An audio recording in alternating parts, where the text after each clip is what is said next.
Dieu. Bonsoir à toutes et à tous. Rebonsoir et que le Seigneur vous bénisse. Soyez les bienvenus. Gloire à Dieu. Donc voilà, nous sommes le vendredi 27 novembre 2020. Et voilà, nous allons partager sur ce thème, donc minuit prophétique. Donc pour continuer un peu sur le thème que nous avions traité hier, donc les 10 vierges, alléluia, les 5 vierges sages et folles. Donc nous, on va continuer un petit peu dans cette lancée. Et frères et sœurs, on va partir dans Matthieu 25. Donc il y a quelque chose qui nous intéresse là-bas.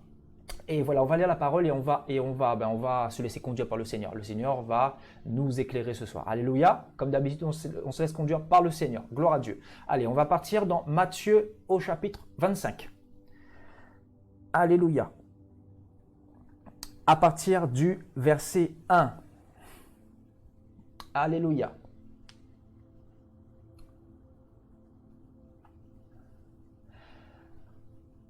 Voilà, on ne va pas tout lire, on va lire jusqu'au verset 7.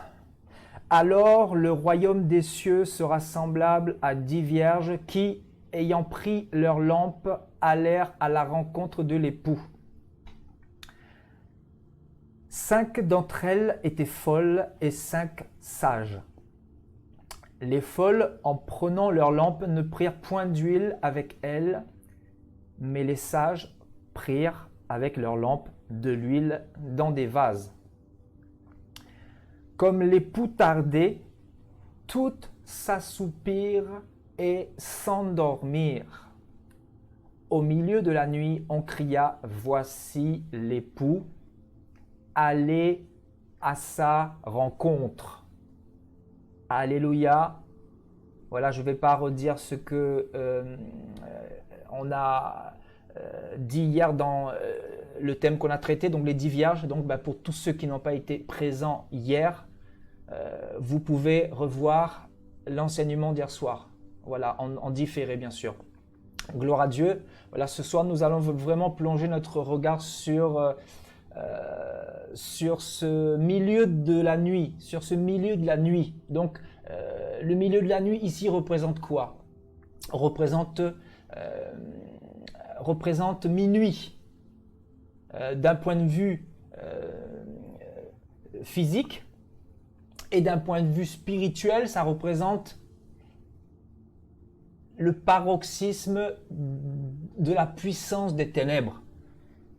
Voilà, et c'est important de comprendre le message ou l'oracle derrière la parole du Seigneur. Parce que quand nous lisons ce passage, on pourrait penser effectivement qu'il s'agit de minuit dans l'horloge des hommes, alors que ici, il s'agit de minuit dans l'horloge de Dieu. Frères et sœurs, il y a une horloge physique et il y a aussi l'horloge spirituelle. Et ici, il est question de l'horloge de Dieu, l'horloge du Seigneur Yahushua. Vous savez, dans le monde physique, dans le monde temporel, il y a l'horloge des hommes. Voilà, on se lève le matin, tout de suite, on commence à regarder l'heure pour savoir comment va se dérouler la journée. C'est-à-dire, il y a une chronologie dans le temporel, c'est-à-dire dans les jours que nous avons, voilà, nous avons une synchronisation par rapport à toutes nos activités. Et donc, dans l'horloge de Dieu, c'est la même chose. C'est la même chose. Et le Seigneur, étant hors du temps, il a dans son esprit cette vision de l'horloge prophétique. Parce qu'il est là depuis toujours. Parce qu'il est là avant que l'homme soit tombé dans le péché. Il est là avant même que Satan soit tombé sur la terre. C'est-à-dire, il est là depuis toujours. Il est l'alpha et l'oméga. Donc le Seigneur ici, en fait, il nous donne des éléments dans l'horloge qui lui appartient. Dans l'horloge concernant l'heure dans laquelle se trouve l'humanité. Parce que l'humanité a eu un commencement et l'humanité aura aussi une fin.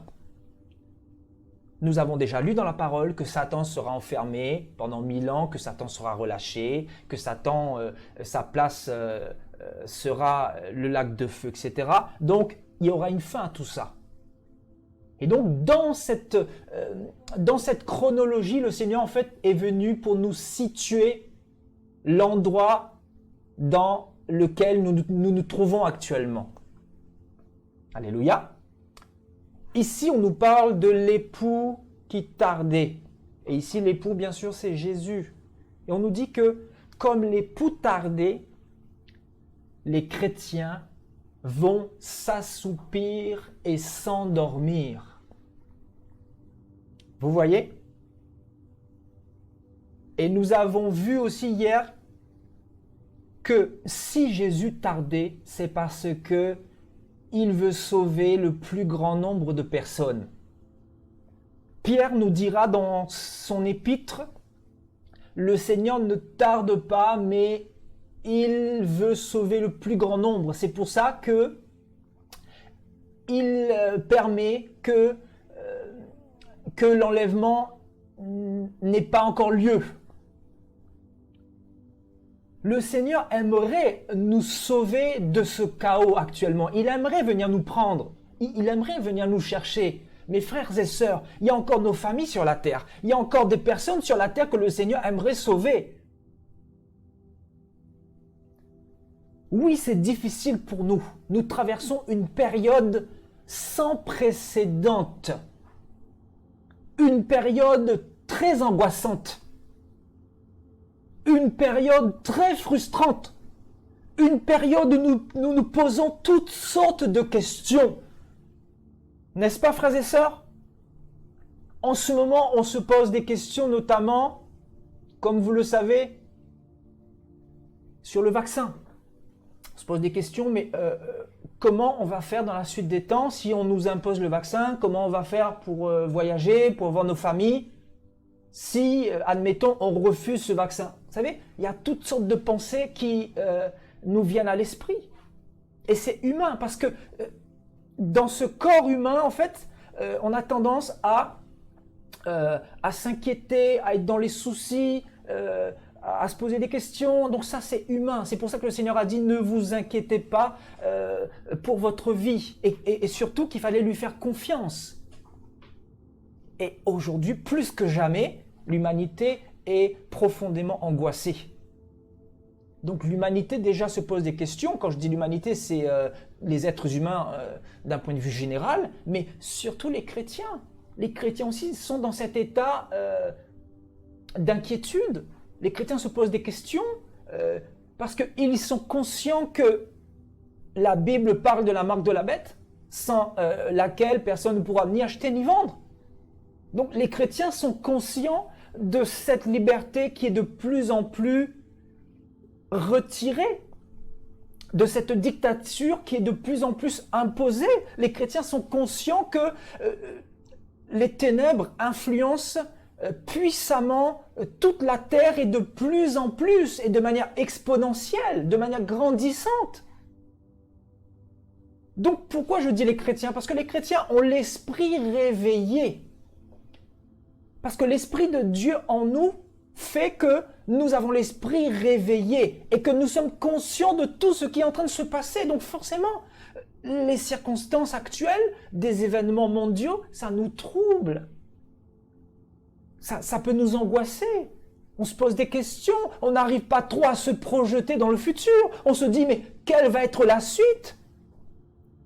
Vous voyez, donc c'est humain ce que nous sommes en train de vivre. Et le Seigneur, il est conscient de notre état actuellement. Il sait que nous sommes pour la plupart inquiets ou inquiètes et qu'on se pose toutes sortes de questions. On se dit, mais Seigneur, quand vas-tu revenir?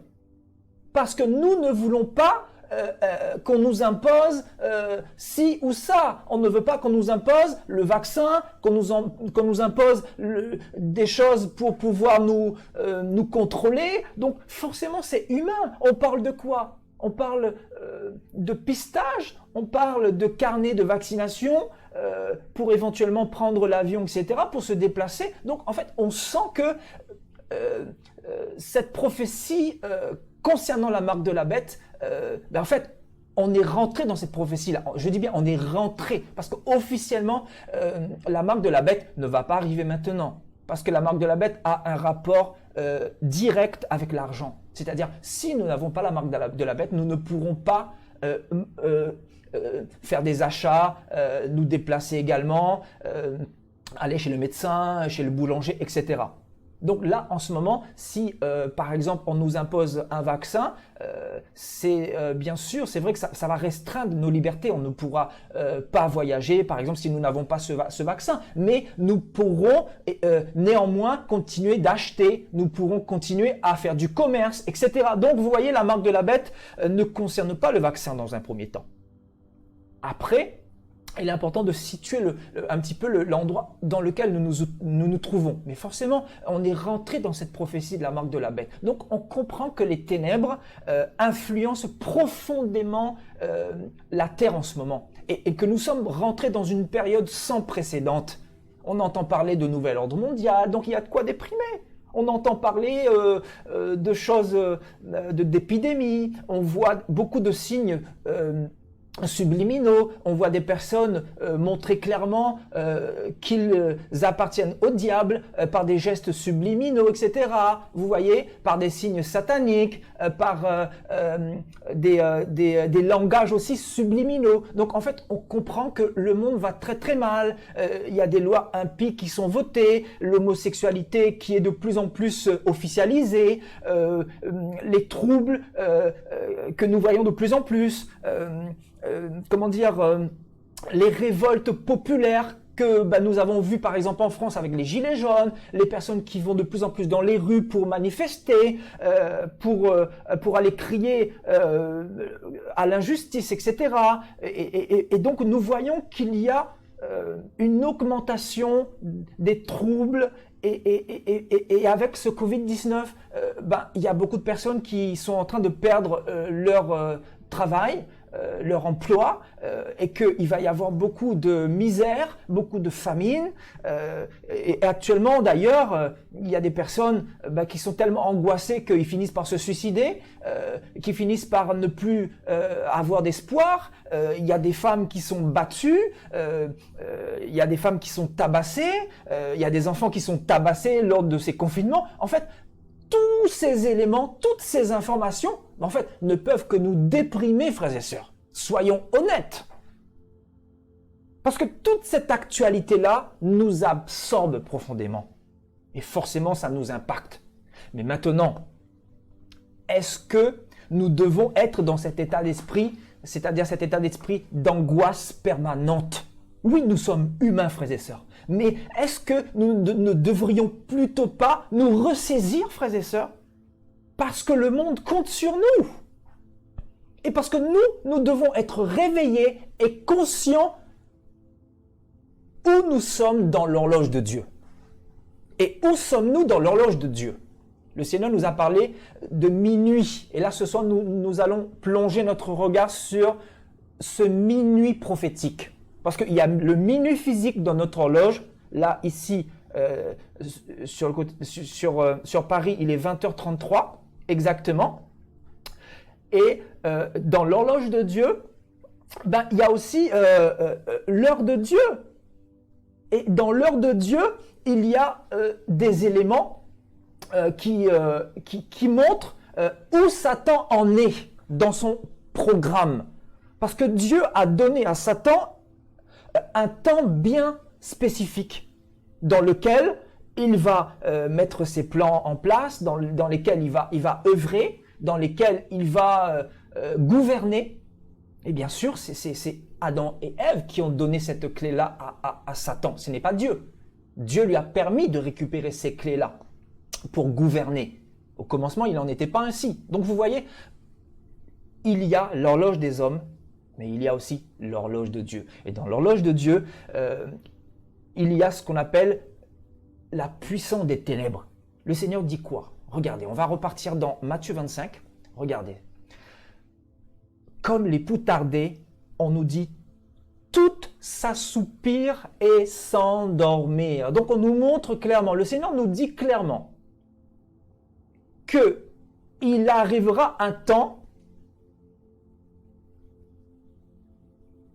où les chrétiens vont tellement soupirer à ce que Jésus revienne, et donc ne voyant pas Jésus revenir, comment vont-ils se comporter? Ils vont s'assoupir.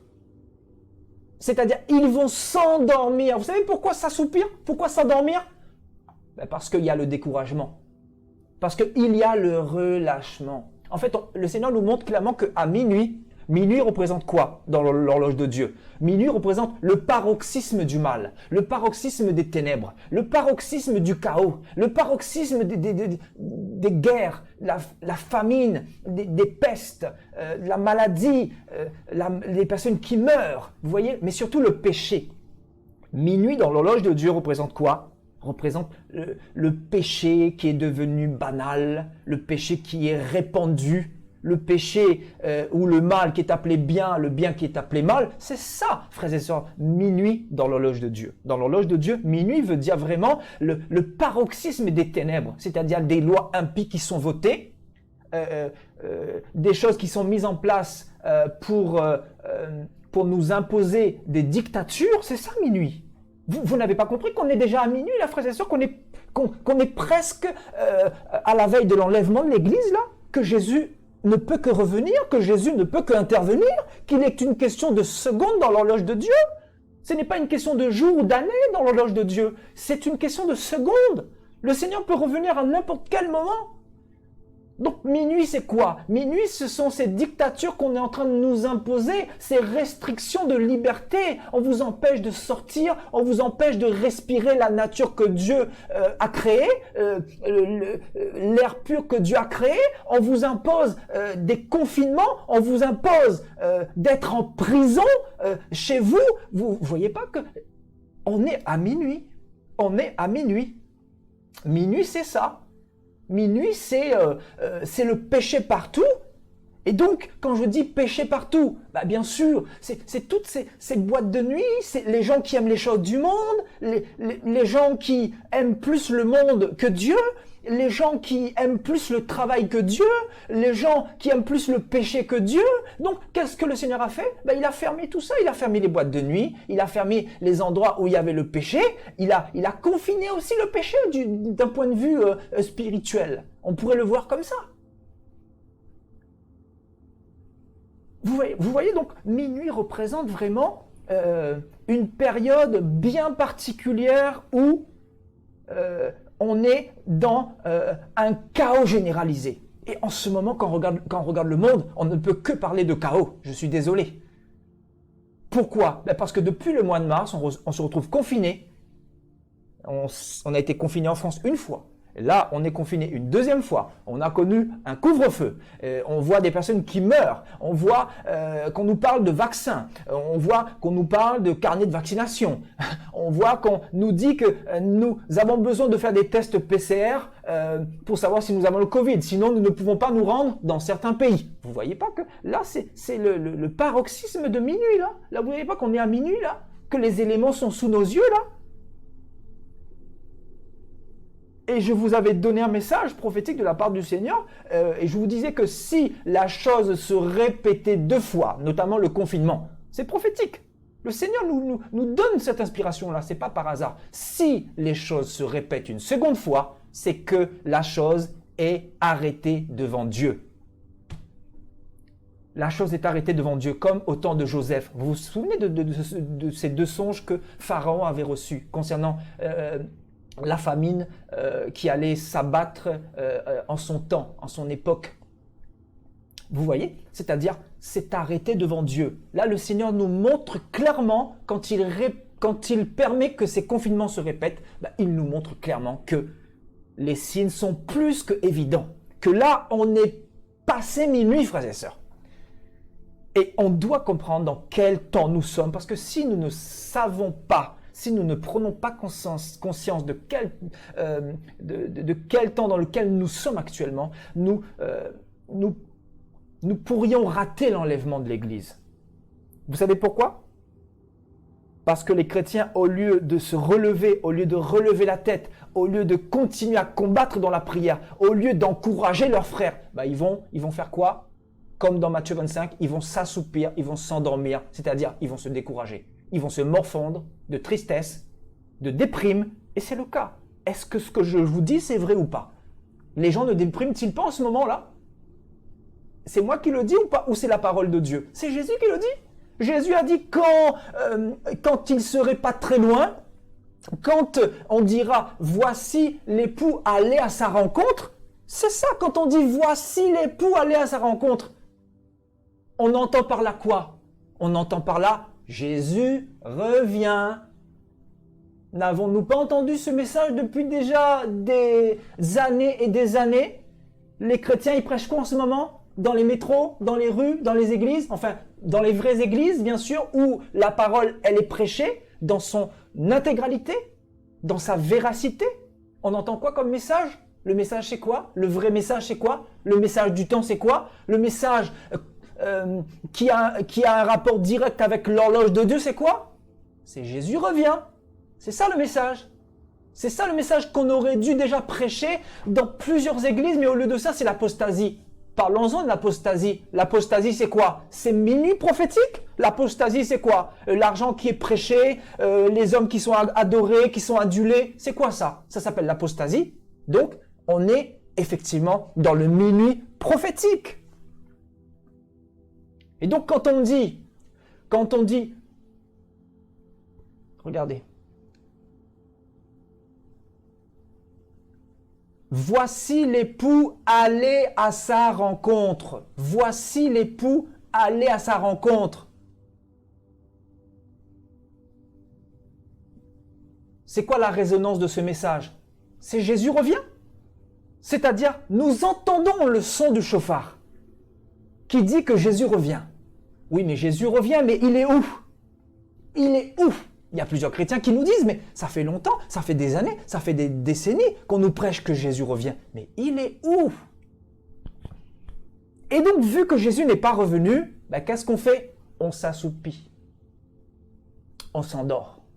Et vu qu'il y a des événements terribles sous nos yeux, des personnes qui meurent, on entend parler de vaccination, on entend parler de choses qui nous troublent, on nous confine, forcément, il y a une déprime qui s'installe. Et Satan se sert de cette déprime justement pour nous endormir et pour nous assoupir spirituellement. Alors que les événements dans lesquels nous sommes devraient plutôt nous réveiller. Le Seigneur nous demande de nous réveiller, de ne pas nous endormir. Parce que nous sommes à l'aube de l'enlèvement de l'Église. Je ne peux pas vous donner le jour, l'heure, la date. La Bible dit que seul Dieu le sait. Ça peut arriver à n'importe quel moment. C'est-à-dire, on va disparaître comme ça. Bientôt, il va y avoir un enlèvement massif, je vous dis.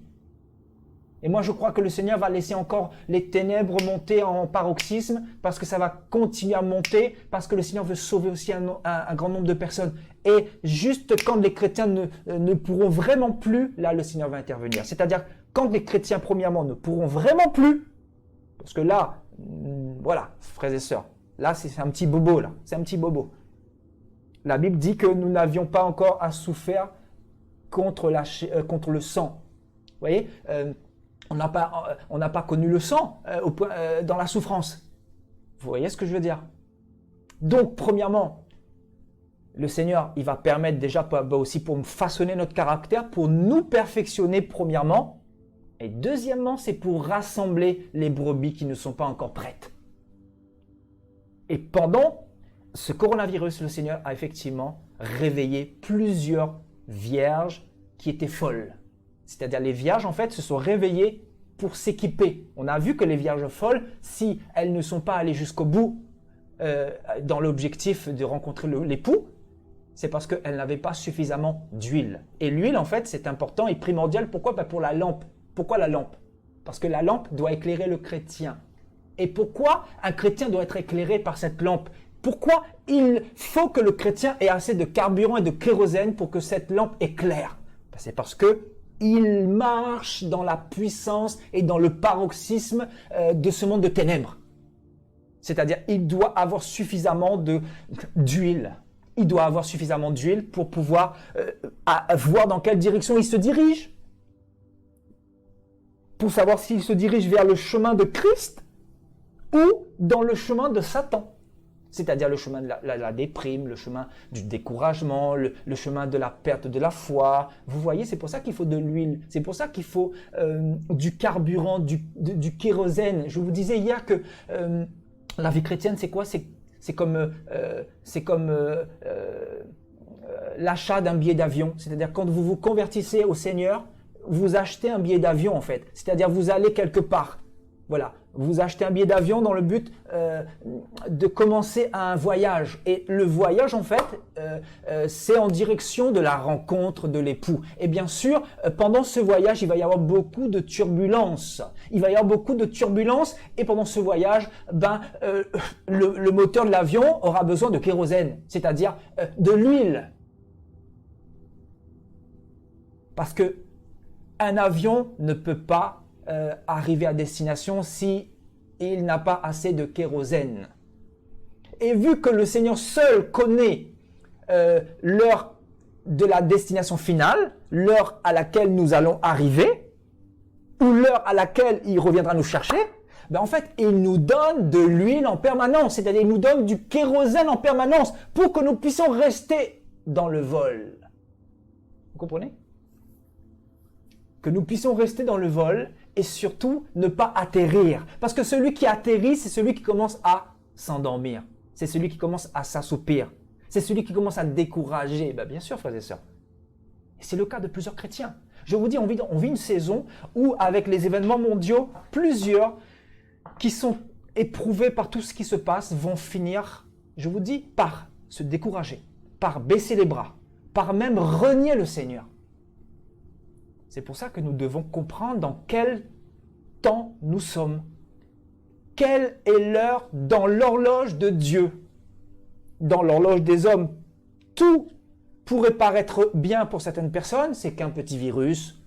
Oui, c'est vrai qu'on parle de vaccin, mais bon, c'est un vaccin, c'est tout. Après, on n'en parle plus, on retrouve notre liberté. Parce que pour plusieurs personnes, c'est ça. Mais nous savons que dans l'horloge de Dieu, il se passe quelque chose de terrible. Que les démons sont déchaînés, que Satan a mis déjà son programme en place pour faire émerger la venue de l'Antichrist prochainement. Voilà quelle est la prochaine étape. Et nous savons que les temps sont très mauvais et qu'il vaut mieux tout faire pour aller à l'enlèvement de l'Église. Et nous savons que le monde ne pourra pas nous donner la paix. Nous savons que le Seigneur nous a déjà annoncé d'avance que ce monde est déjà perdu. Ce monde s'en va vers la perdition. Donc que faut-il faire? Déprimer? Non. Le Seigneur nous a dit que personne ne vous vole votre paix, la paix que le Seigneur nous donne, que personne ne nous la vole. C'est très important, frères et sœurs, parce que effectivement, c'est un temps très difficile. C'est un temps difficile. Mais le Seigneur, en même temps, il nous a dit, je serai avec vous jusqu'à la fin. Alléluia. Gloire à Dieu. Vous voyez, comme l'époux tardait, toutes s'assoupir et s'endormir. Voilà, nous sommes dans cette période-là. L'assoupissement et l'endormissement représentent quoi? Représentent l'apostasie dans l'Église. L'idolâtrie dans l'Église, le divorce et le remariage dans l'Église, les pasteurs qui ne sont plus des modèles, les pasteurs qui couchent avec des femmes, des chantres, les pasteurs qui dépouillent le peuple, les pasteurs qui vous prêchent pour l'argent, les pasteurs qui qui sont basés sur un évangile de miracle et non plus de la parole et non plus de la prophétie et non plus sur le retour de Jésus. Vous voyez, c'est ça l'apostasie, c'est ça l'assoupissement, frères et sœurs, c'est ça l'endormissement, frères et sœurs. Et c'est l'époque dans laquelle nous sommes actuellement. L'époux tarde, oui, effectivement. On a l'impression que l'époux tarde, mais l'époux ne tarde pas. L'époux remet à demain pour sauver le maximum de personnes. Voilà comment nous devons comprendre les choses. Le Seigneur ne tarde pas.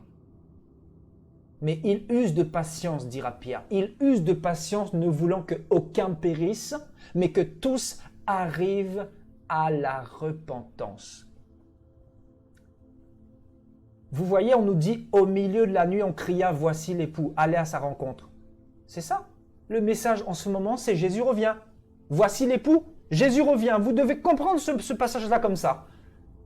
Quand on dit « Voici l'époux », le message c'est « Jésus revient ». Allez à sa rencontre. Vous voyez, donc aller à sa rencontre, c'est quoi? Préparez-vous. Jésus revient, préparez-vous. Et d'ailleurs, plusieurs reçoivent des songes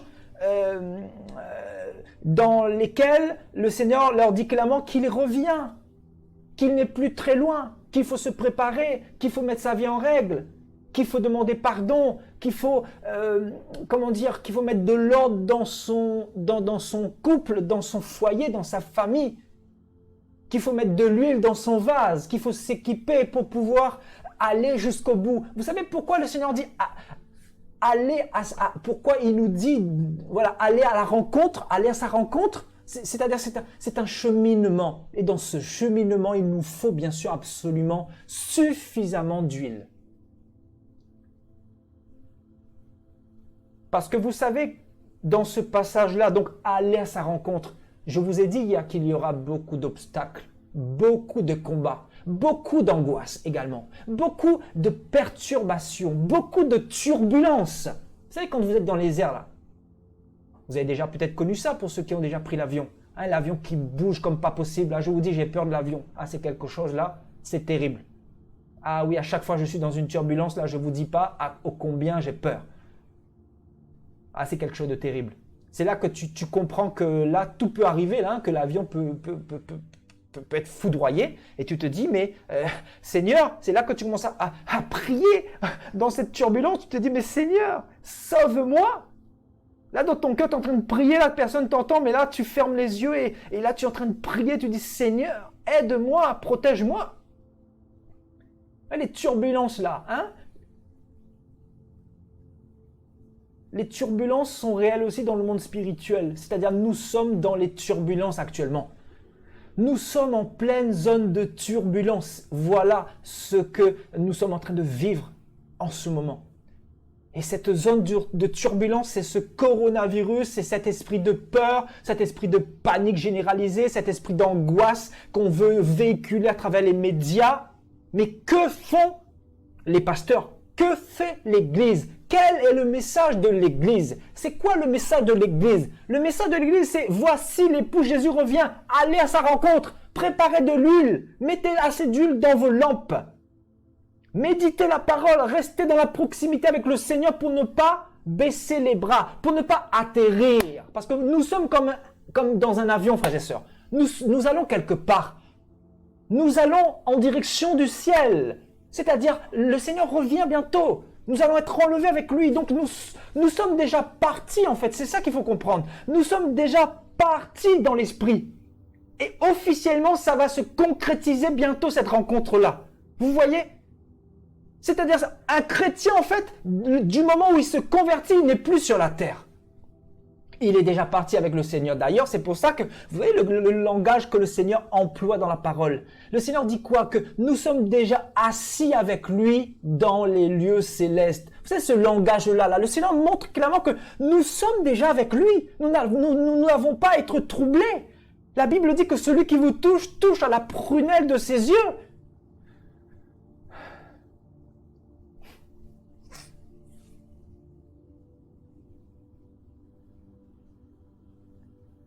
Vous voyez, effectivement, ça tombe à pic. Il y a des personnes qui parlent de cette angoisse ici en direct. Là, je regarde brièvement le chat. Là, effectivement, c'est ce que le monde vit. C'est ce que les chrétiens vivent en ce moment.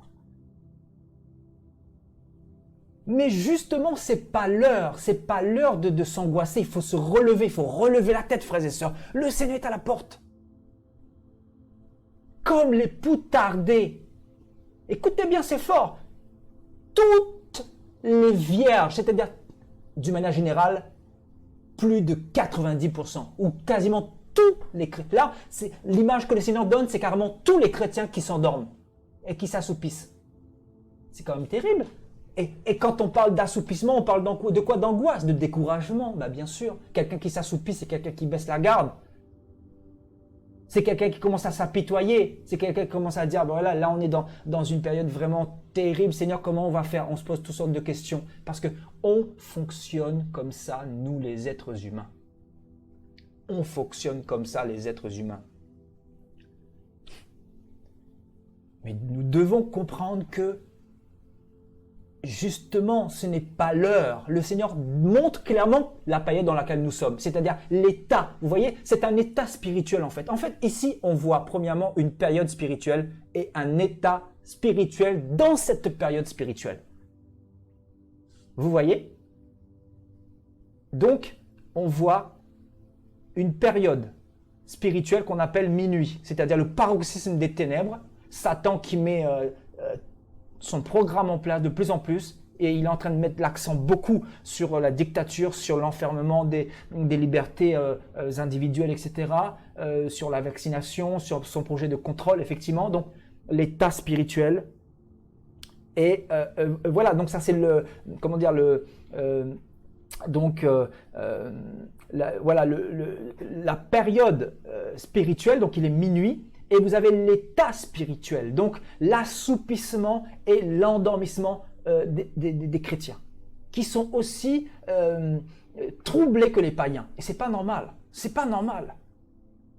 C'est pour ça que la parole du Seigneur est primordiale pour nous permettre de comprendre que dans cette période, plus que jamais, le Seigneur ne veut pas que nous soyons angoissés. Le Seigneur ne veut pas que nous soyons déprimés, parce que les événements nous poussent à la déprime. Les événements nous poussent à soupirer. Et moi le premier. On se pose des questions? Je vais vous dire un secret, frères et sœurs. Écoutez-moi très bien. Je vais vous dire un secret que j'ai encore dit à personne. J'en ai parlé brièvement à ma femme, tout à l'heure d'ailleurs. En octobre, pour la première fois, je dirais fin octobre, début novembre, pour la première fois, j'ai eu la pensée de faire de l'agriculture, c'est-à-dire de quitter Paris, d'avoir le projet déjà, l'ambition de me projeter dans cette idée d'indépendance, c'est-à-dire de se retirer du système pour la première fois. J'en ai entendu des personnes qui disent qu'il fallait quitter les grandes villes, etc. Mais on ne fait pas les choses par conviction. Pour la première fois, ça m'est traversé l'esprit quand j'ai entendu parler de l'arrivée de l'euro numérique. Et moi, quand on me parle de l'euro numérique, on me parle concrètement de la marque de la bête. Ça, c'est une autre étape. C'est en train d'arriver. On est en train de tuer l'économie, bien sûr, pour faire émerger ces choses-là. Mais pour vous dire que nous, les enfants de Dieu, on doit déjà être dans cette anticipation, bien sûr. On doit bien sûr aller avec le temps du Seigneur. Le Seigneur va nous conduire dans cette période difficile-là. Ce que nous devons savoir, c'est que Jésus ne permettra pas que ses enfants soient pucés. Il reviendra nous chercher juste avant. On ne va pas passer par la marque de la bête. Le Seigneur reviendra juste avant. Et nous sommes dans cette période-là. Vous voyez, on entend parler du puçage, etc., de l'expérimentation de ces puces électroniques en Suède. En mars, avril, mai de cette année, on a fait des thèmes par rapport à ça, hein, par rapport aux objets du contrôle, à l'esprit de contrôle, au nouvel ordre mondial. On a parlé de toutes ces choses-là et vous pourrez revoir ces enseignements sur nos pages, donc Facebook et YouTube. Donc, tout ça pour montrer que si vraiment, moi personnellement, je ne suis pas quelqu'un qui me trouble facilement, hein, mais si vous voyez que moi je commence à y penser, c'est que les événements sont quand même très très avancés. En fait, nous devons comprendre vraiment que les ténèbres sont très très très avancées et que le Seigneur n'est plus très très loin. Parce que quand on commence à nous imposer des choses, quand on commence à plus officialiser cette monnaie numérique, quand on commence à en parler, quand on commence à déjà déposer les semences dans les cœurs, on comprend que là, l'Église ne restera pas sur la terre encore 10 ou 20 ans. Je crois vraiment que là, on est au bord du gouffre d'un point de vue mondial et d'un point de vue spirituel également, et que le Seigneur est à la porte. Et que le Seigneur est à la porte, frères et sœurs. Là, on ne peut pas nier l'évidence. Avec tout ce qui se passe, on ne peut pas nier l'évidence. Et je crois que le Seigneur qui est tellement bon, le Seigneur qui est tellement miséricordieux, il permet cet événement terrible de manière mondiale, de manière internationale, et de manière à nous réveiller, de manière à nous montrer que là, ce n'est plus le temps de s'endormir, que c'est le temps aux vierges de se réveiller. C'est ça que nous devons comprendre. Si la chose se répète une seconde fois, c'est que la chose est arrêtée devant Dieu. Et c'est pour une bonne raison. Si vous voyez au niveau des États-Unis que effectivement les élections ont été trompées, c'est parce que les élections ont été trompées, donc il y a eu des fraudes, etc. Si on a parlé de fraude, c'est qu'effectivement il y a eu des fraudes. C'est qu'effectivement on veut bannir celui qui dérange, celui qui n'est pas mondialiste, celui qui s'appelle Donald Trump. Et donc, par conséquent, on veut mettre le pion qui va permettre au nouvel ordre mondial de se coordonner et de pouvoir continuer à aller dans le bon sens, c'est-à-dire dans le sens du contrôle, dans le sens de la vaccination, dans le sens des restrictions de liberté, dans le sens de la dictature, dans le sens de l'avancement des plans du nouvel ordre mondial et de leur agenda, frères et sœurs. Vous voyez? Donc, quand nous voyons toutes ces choses-là, on ne peut que dire qu'il est minuit. Et minuit, encore une fois, c'est tout ça là. Minuit, c'est beaucoup de signes que le Seigneur nous montre. On ne peut pas dire que là, il n'est pas minuit là. On ne peut pas dire qu'il n'est pas minuit. Il est déjà minuit depuis déjà des années. Parce que ça fait déjà des années qu'on dit Jésus revient. Mais Jésus n'est toujours pas revenu, donc les chrétiens s'endorment. Vous voyez? Alléluia. Gloire à Dieu. Alléluia. Allons un peu plus loin. Regardez dans Luc 22, au verset 53. Au verset 53. J'étais tous les jours avec vous dans le temple et vous n'avez pas mis la main sur moi. Et le Seigneur dit quoi? Mais c'est ici votre heure et la puissance des ténèbres. On avait déjà fait un thème là-dessus. Cette heure, elle était physique, effectivement. C'était l'heure à laquelle les sacrificateurs étaient venus le chercher pour le crucifier. Mais cette heure, elle est aussi prophétique. Cette heure, en fait, a commencé depuis la résurrection de Jésus, depuis la mort et la résurrection de Jésus-Christ. Cette heure, en fait, c'est la dernière heure dans l'agenda de Dieu, dans l'horloge de Dieu. Et le Seigneur dit ici, c'est ici votre heure, c'est-à-dire c'est la dernière heure, c'est l'heure la plus ultime, la plus démoniaque, la plus destructrice, l'heure dans laquelle il y aura la plus grande dictature que le monde n'a jamais connue, la plus grande restriction de liberté que les gens n'ont jamais connue. Et le Seigneur qualifie cette heure-là de la puissance des ténèbres. La puissance des ténèbres, vous voyez? Et nous sommes pris en sandwich dans cette période très difficile. Donc forcément, ça affecte notre morale. Ça peut même affecter notre foi. Plusieurs vont baisser les bras. Il y a même des chrétiens, plusieurs vont se suicider pendant cette période difficile. Pourquoi? Parce que l'époux tarde.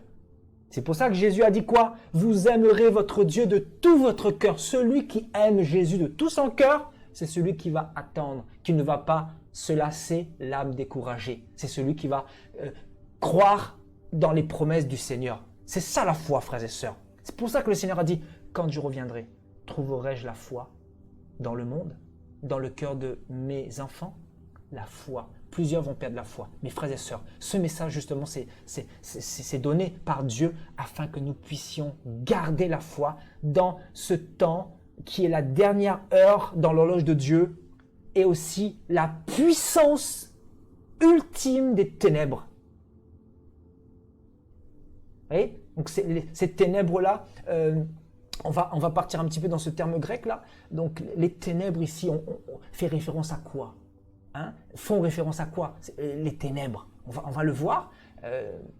Voilà donc voilà du grec skotos et on nous parle de quoi? On nous parle, vous voyez, de l'obscurité de la nuit. C'est pour ça que le Seigneur nous a dit que il nous fallait des lampes et dans ces lampes il fallait de l'huile. Les lampes, c'est quoi? Les lampes représentent les chrétiens. Mais pas tous les chrétiens ont de l'huile. Pas tous les chrétiens ont du carburant pour tenir en vol jusqu'à la destination finale, c'est-à-dire jusqu'à la rencontre de l'époux. Pas tous les chrétiens ont cette lumière pour avancer dans l'obscurité actuellement, dans cette grande obscurité Parce que là, il ne s'agit pas d'une petite obscurité. Là, il s'agit vraiment de la puissance des ténèbres pour détruire le monde, pour détruire notre foi, pour nous décourager, pour que nous soyons abattus, déprimés. Voilà quel est le but de Satan également à travers ce coronavirus. Mes frères et sœurs, nous sommes l'Église. Relevons-nous, relevons la tête. Où est passée l'espérance de l'Église? Jésus revient, frères et sœurs. Vous voyez, on nous dit quoi? De la vue obscurcie ou cécité. Vous voyez? Les ténèbres, c'est quoi? C'est représente aussi la vue obscurcie d'un homme. Donc, quelqu'un qui est aveugle. N'est-ce pas? Le Seigneur dira quoi? Si vous n'étiez pas aveugle, vous verriez. Et le Seigneur dit, puisque vous dites que vous voyez, c'est là que votre péché subsiste.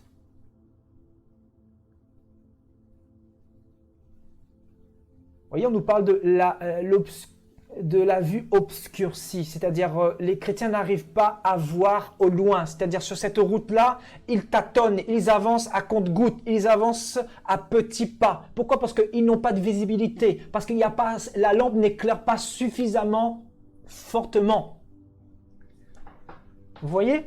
C'est ça les ténèbres, frères et sœurs. Et donc, de manière métaphorique, on nous dit de l'ignorance concernant les choses divines. L'ignorance concernant les choses divines. Vous voyez, plusieurs ignorent encore que Jésus est en train de revenir. Plusieurs l'ignorent encore. Plusieurs pensent qu'ils ont encore du temps devant eux. Qu'ils ont encore le temps de pécher. Qu'ils ont encore le temps de se pavaner dans la débauche.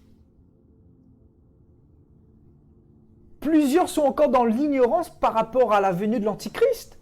Effectivement. Les ténèbres, c'est ça. Les ténèbres, c'est de ne pas se rendre compte que Jésus est en train de revenir. Ou les ténèbres, c'est quoi également? C'est de ne pas se préparer en conséquence par rapport à l'horloge de Dieu. En fonction de l'horloge de Dieu. Oui, donc on nous parle de quoi? De l'ignorance. Et la Bible dira même dans 2 Corinthiens 4:3, si le monde périt, en fait, c'est parce que Satan a plongé la terre dans cette ignorance, justement, dans ce chaos, dans ce manque de connaissance. Vous voyez? C'est ça, en fait, ici, les ténèbres font référence aussi au manque de connaissance, à l'ignorance. C'est-à-dire l'ignorance, premièrement, de l'horloge de Dieu. Donc, quelle heure est-il dans l'horloge de Dieu? Et nous, les signes sont devant nous, frères et sœurs. Le Seigneur nous montre ces signes-là, vous voyez? Donc, devoir humain. Donc, le devoir humain. On parle de devoir humain, donc ce qui accompagne l'impiété et l'immoralité. Vous voyez? Ce qui accompagne l'impiété, donc le péché et l'immoralité avec toute la misère que cela implique en enfer. Vous voyez, on nous dit que les ténèbres, en fait, concernent aussi cet état de péché ultime.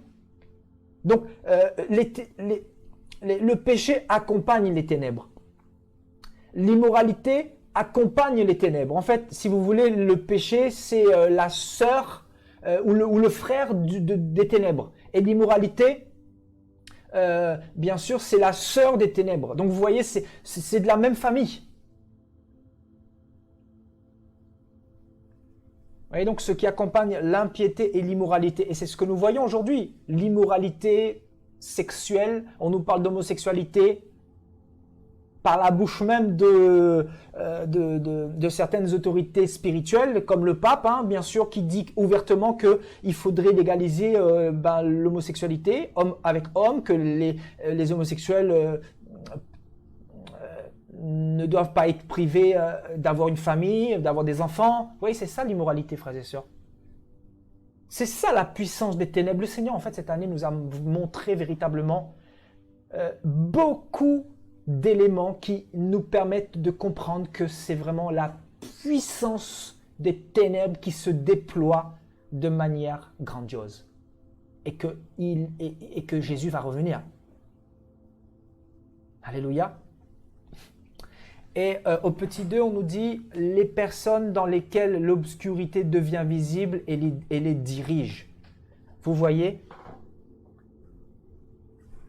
On nous dit que les ténèbres se trouvent dans plusieurs personnes et ces personnes sont dirigées par ces ténèbres-là. C'est-à-dire par cette obscurité qui est visible, qui est palpable et qui les dirige, c'est-à-dire vers le péché, vers l'enfer. Parce qu'on parle aussi de l'enfer, là, vous savez, dans le 1 ici.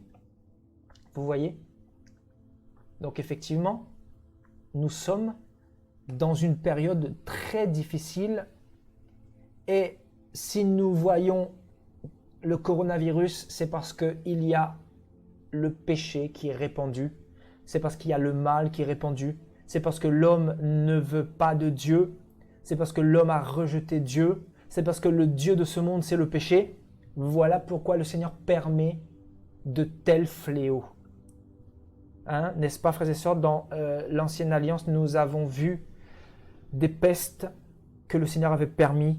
Pourquoi? Parce qu'il y avait la révolte du peuple, il y avait la débauche, il y avait le péché, il y avait l'endurcissement, il y avait la rébellion. Il faut savoir que quand il y a les ténèbres, il y a aussi le jugement. Et le Seigneur, il sauve aussi en même temps parce qu'il est en train de sauver. En même temps, il interpelle, il juge, mais il sauve surtout. Il est venu pour sauver premièrement. Alléluia. Et allons un peu plus loin dans Matthieu 24, le Seigneur dira quoi? Il parlera de l'accroissement de l'iniquité. Hein, vous connaissez ce passage-là. Au verset 12, Matthieu 24 au verset 12.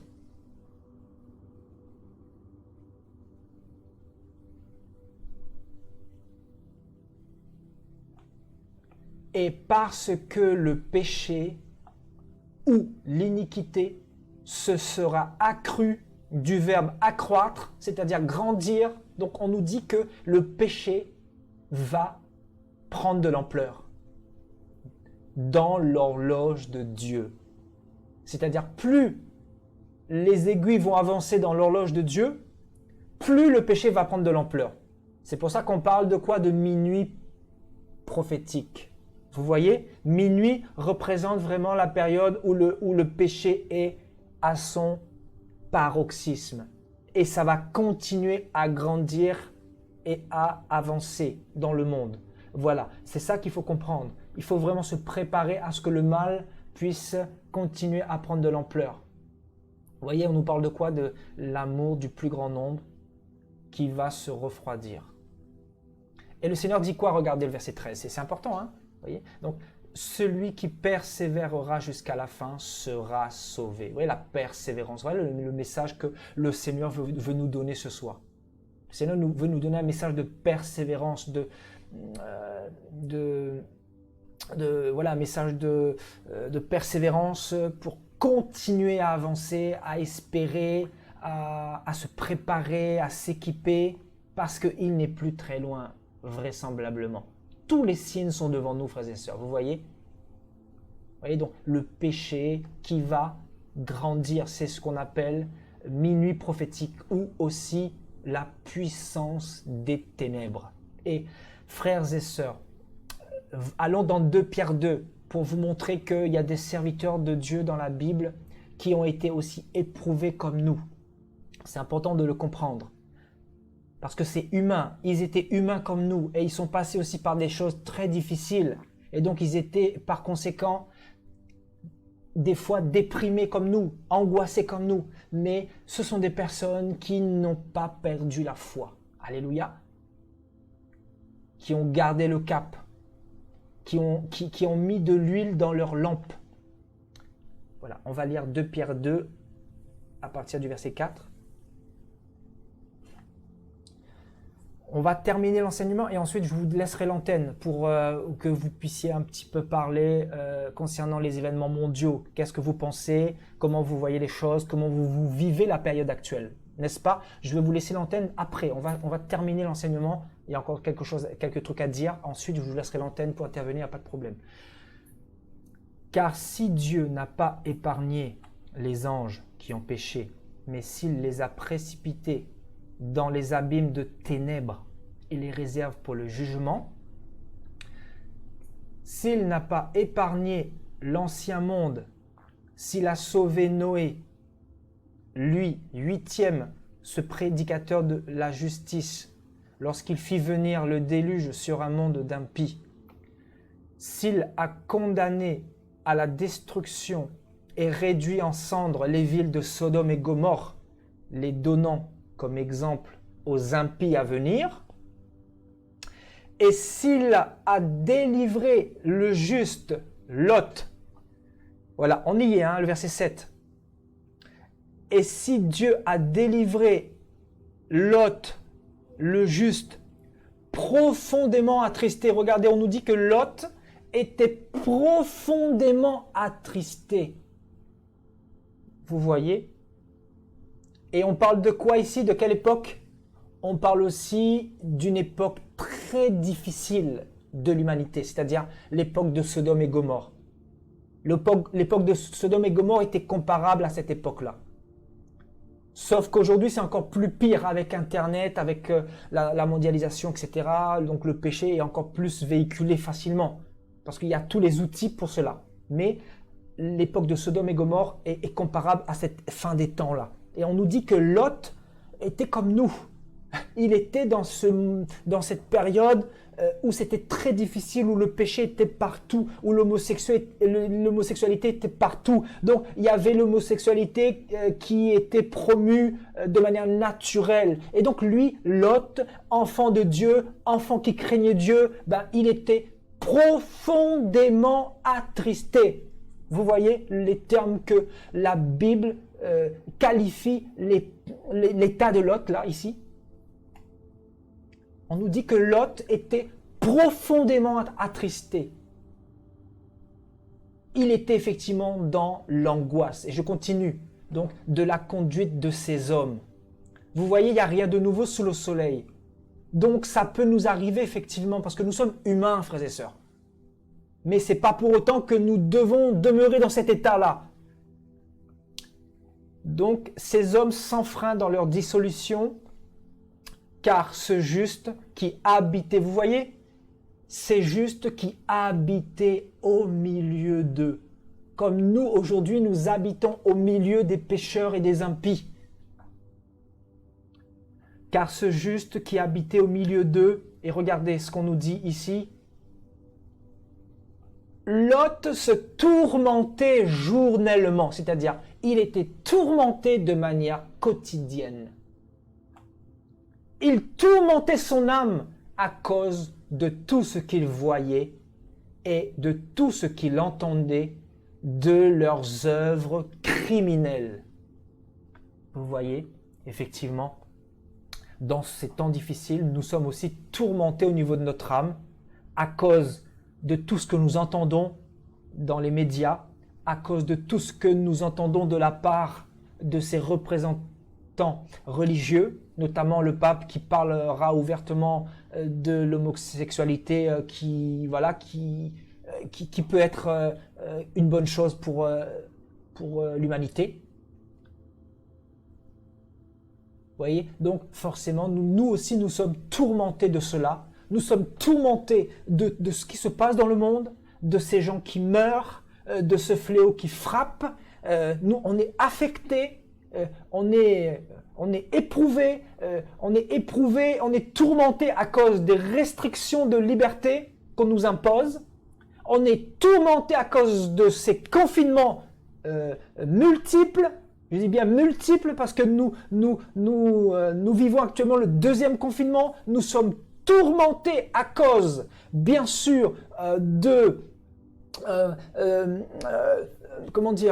couvre-feux. On est tourmentés parce qu'on nous met une muselière sur la face.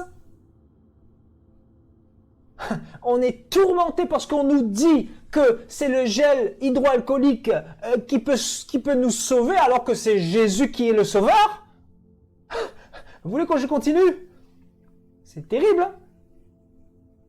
On est tourmenté parce qu'on nous dit que il faut être dans la distanciation sociale et on ne peut même plus serrer nos proches dans nos bras, on ne peut même plus embrasser nos grands-parents, on ne peut même plus avoir une vie normale, on ne peut plus avoir de l'affection avec ceux qui sont de nos familles. On est tourmenté à cause de ces choses-là, frères et sœurs. On est tourmenté à cause de quoi? Parce qu'on nous demande de mettre un coton-tige dans notre nez pour faire un test pour savoir si on a le Covid. Et si on ne le fait pas, on ne peut pas aller dans certains pays. On est tourmenté à cause de cela. On est tourmenté parce qu'on nous parle de vaccination et d'un carnet qu'il faudra peut-être plus tard pour voyager, pour aller travailler. Non mais on est effectivement tourmenté. Il y a de quoi être tourmenté. Lot aussi se trouvait dans cet état-là. Il était tourmenté à cause de ce qu'il voyait et entendait. Et là, on parle aussi de leurs œuvres criminelles, c'est-à-dire du péché. On parle aussi du péché. Vous voyez? On est tourmenté à cause de toute cette manipulation au niveau du gouvernement, de toute cette ambiguïté. On nous demande de porter le masque et au début, on nous disait que c'était pas protecteur, que le masque était inutile. En fait, vous avez déjà entendu parler de toutes ces choses-là. Vous avez suivi ces choses en direct live. On est tourmenté parce qu'on nous prend pour des moutons, parce qu'on nous prend pour des abrutis. Frères et sœurs, oui, on est tourmenté parce qu'on sait que on est roulé dans la farine. On est tourmenté parce qu'on est gouverné par des guignols, par des clowns. Passez-moi l'expression, mais c'est la réalité.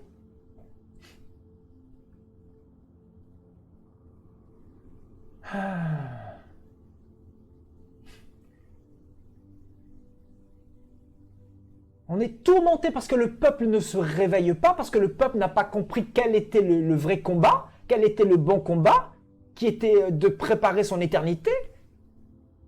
On est tourmenté parce que les gens vont dans la rue pour se révolter alors que ce n'est pas la solution. La solution, c'est de prier, c'est de se repentir. On est tourmenté parce qu'on nous dit que... On nous dit que quoi? On nous dit que c'est le masque qui sauve, alors que c'est Jésus le sauveur de l'humanité. On est tourmenté parce qu'on nous dit que c'est le vaccin qui va nous sauver, alors que c'est Jésus qui est mort pour nous et qui est ressuscité, que c'est lui l'antidote. Effectivement, il y a de quoi être tourmenté. N'est-ce pas? Il y a de quoi. On est tourmenté parce qu'on va dans les rues, tout le monde est masqué.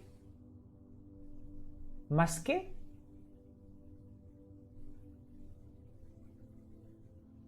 On est tourmenté parce qu'on voit que les gens, déjà, ils étaient auparavant scotchés sur leur téléphone dans les métros, dans les grandes villes, etc., même dans les provinces, dans les petites villes, etc.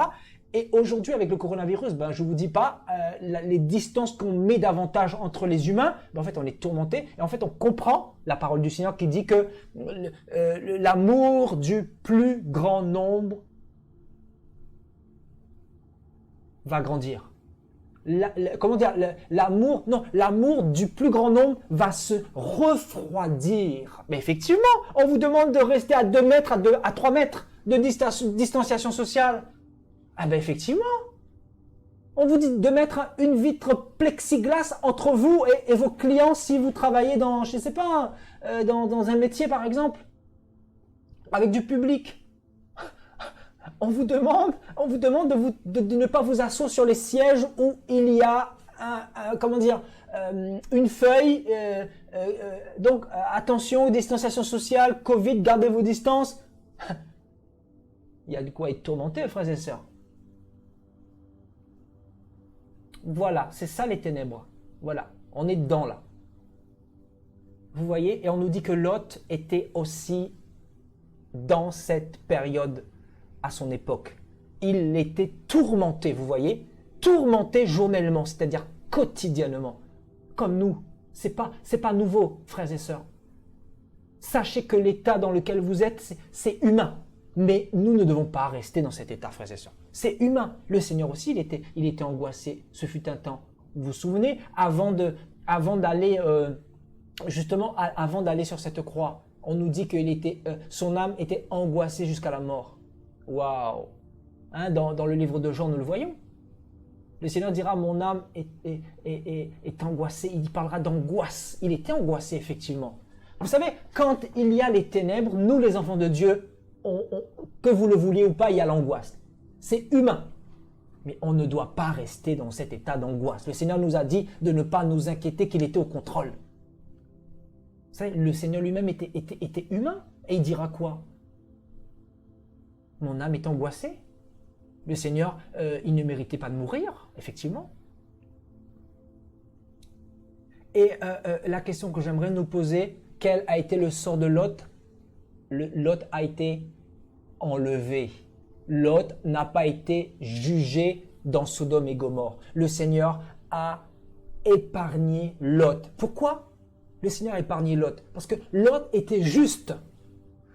Donc, mon frère, ma soeur, je veux te dire de la part du Seigneur, je veux te donner un message prophétique ce soir, appuyé sur la parole, sur les Saintes Écritures et sur la Sainte Doctrine. Je suis venu te dire, toi, en tant qu'enfant de Jésus, en tant qu'enfant de Dieu, en tant que né d'en haut, né de nouveau, tu es appelé juste devant Dieu et que le jugement n'est pas pour toi, que la colère de Dieu n'est pas pour toi, que la marque de la bête n'est pas pour toi, que le Seigneur ne permettra pas que tu sois marqué par la marque de la bête, que le Seigneur ne permettra pas que tu puisses traverser la période la plus terrible que l'humanité va connaître. Oui, le Seigneur va permettre que tu passes par des choses difficiles, comme Lot. Effectivement, Lot, il voyait tout ce qui se faisait dans Sodome et Gomorrhe.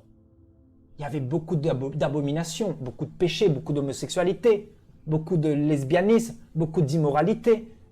Effectivement, le Seigneur a permis que Lot puisse y rester pendant un temps. Mais quand le temps du jugement est arrivé, le Seigneur a retiré Lot de Sodome et Gomorrhe. C'est ce qu'on appelle l'enlèvement d'une manière prophétique. Le Seigneur a enlevé Lot. Je suis venu te dire, mon frère, ma soeur, que tu es un Lot spirituel. Tu es un Lot spirituel. Le Seigneur va se souvenir de toi. Mon frère, ma soeur, relève ta tête. Relève ta tête. Sois encouragé parce que le Seigneur revient.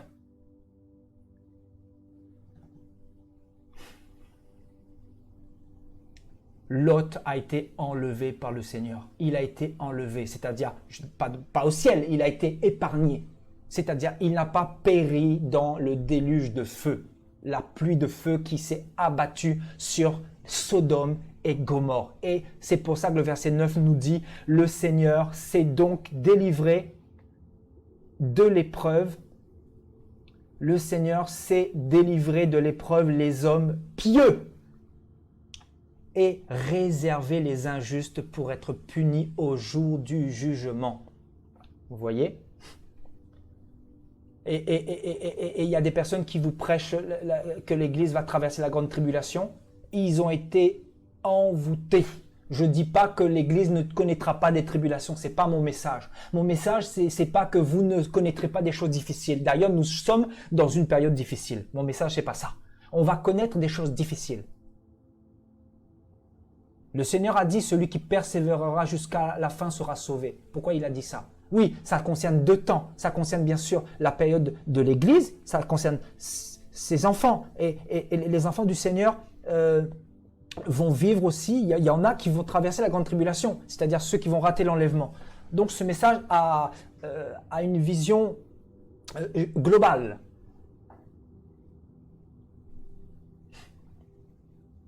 Donc, dans un premier temps, le Seigneur va sauver l'Église. Le Seigneur, vous croyez qu'il va permettre que son corps soit pucé? Vous croyez vraiment? Nous sommes le corps de Jésus. Hein? Vous croyez vraiment que le Seigneur va nous laisser être pucés? Mais franchement, vous croyez que la main que nous avons là, c'est le corps de Christ? Vous croyez que le Seigneur va permettre que vous soyez pucés? Non, frères et sœurs. L'Église va partir avant, que personne ne vous trouble, que personne ne vous trompe. Ne soyez pas dans la déprime à l'excès. Sachez que c'est humain, effectivement, d'être affecté par rapport à tout ce qui se passe parce que nous sommes dans un temps très difficile, très éprouvant, mais que nous allons être enlevés bientôt. Voilà c'est quoi le message. L'époux arrive. L'époux revient.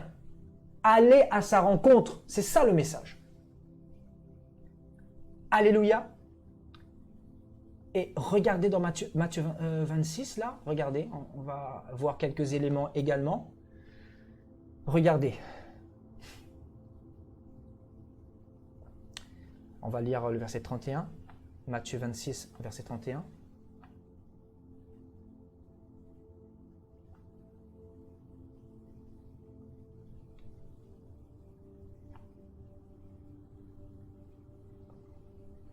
Alors Jésus leur dit, je serai pour vous tous cette nuit. Je vous dis, cette nuit est aussi prophétique. C'est une nuit physique. Effectivement, c'était la nuit où le Seigneur allait être livré. Mais la parole, comme vous le savez, elle est prophétique. Donc, cette nuit fait référence à quoi? Fait référence aussi à cette dernière heure de la puissance des ténèbres que nous avions vu tout à l'heure dans Matthieu 24, oui, plutôt dans Luc 22 au verset 53. Vous voyez? Cette nuit concerne aussi la période où le Seigneur a laissé entre les mains de Satan pour régner. Voilà, il a un temps défini qu'on appelle cette nuit ou les ténèbres, ou la puissance des ténèbres. Et on nous dit, je serai pour vous tous, Jésus dit, je serai pour vous tous cette nuit, donc pendant cette nuit, pour plusieurs, une occasion de chute. Donc plusieurs, effectivement, vont abandonner Jésus. Plusieurs vont être tellement découragés. Je vous dis, plusieurs vont tellement être affectés du non-retour de Jésus. Plusieurs vont tellement être découragés que leur vie chrétienne ou Jésus lui-même sera une occasion de chute pour eux.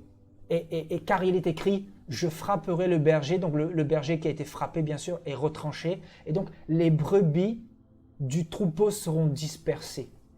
Frères et sœurs, c'est ce qui se passe actuellement. Plusieurs chrétiens pensent que l'Église est fermée. Non, l'Église n'est pas fermée. Plusieurs chrétiens n'ont pas encore compris que l'Église du Seigneur, c'est toi, c'est moi. Effectivement, d'un point de vue physique, on a l'impression qu'on est dispersé, que le troupeau est dispersé.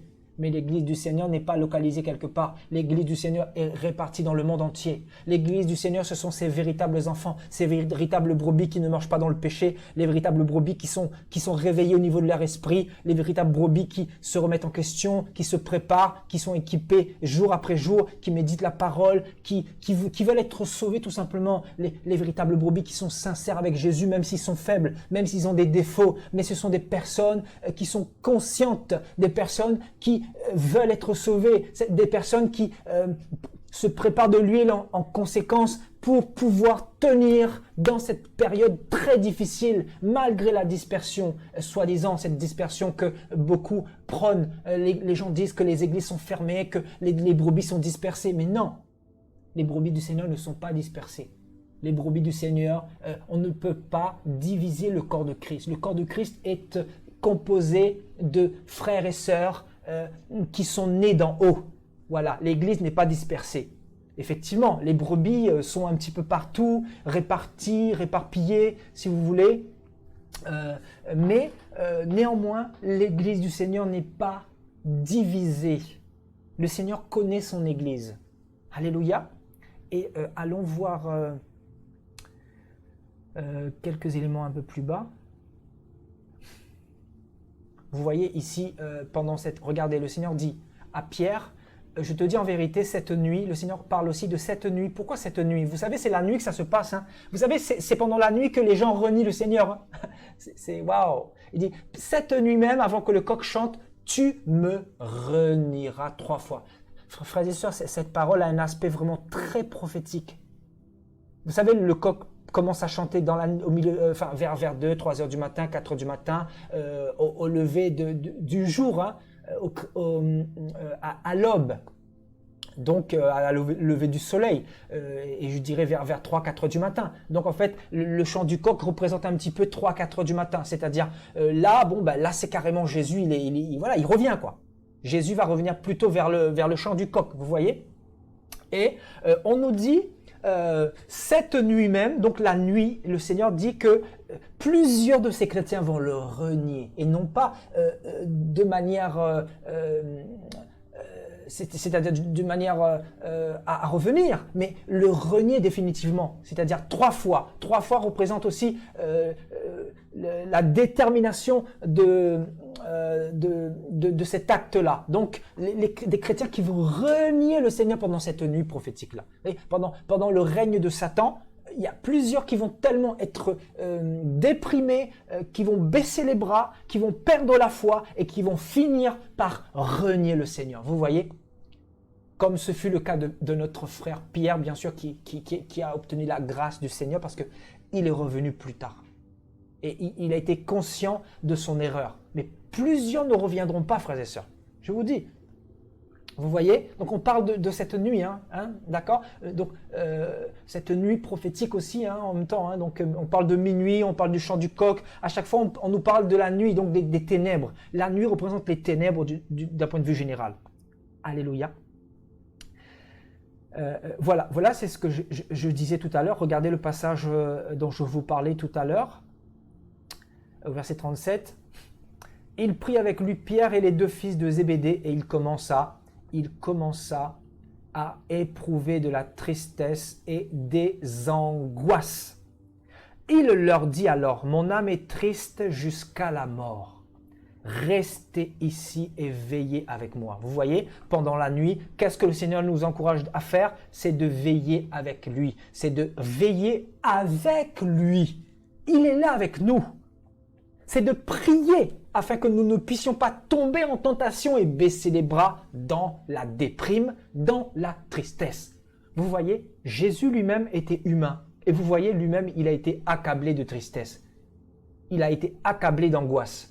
Vous voyez, c'est humain. Donc si vous êtes triste en ce moment, vous êtes dans les angoisses, c'est humain. Ne soyez pas dans la culpabilité, mais le Seigneur nous demande néanmoins de nous relever, de ne pas nous inquiéter. Voilà le message du Seigneur ce soir. Il ne veut pas que nous nous inquiétions.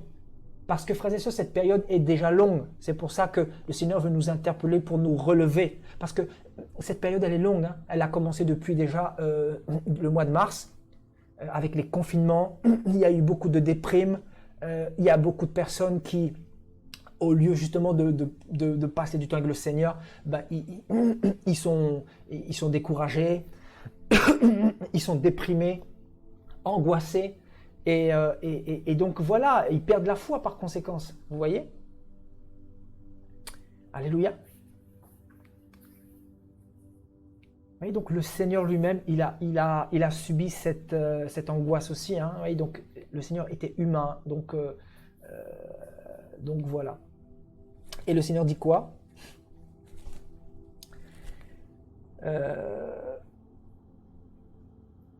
Et vous voyez, donc pendant cette période-là, on nous dit qu'il trouva endormis ses disciples.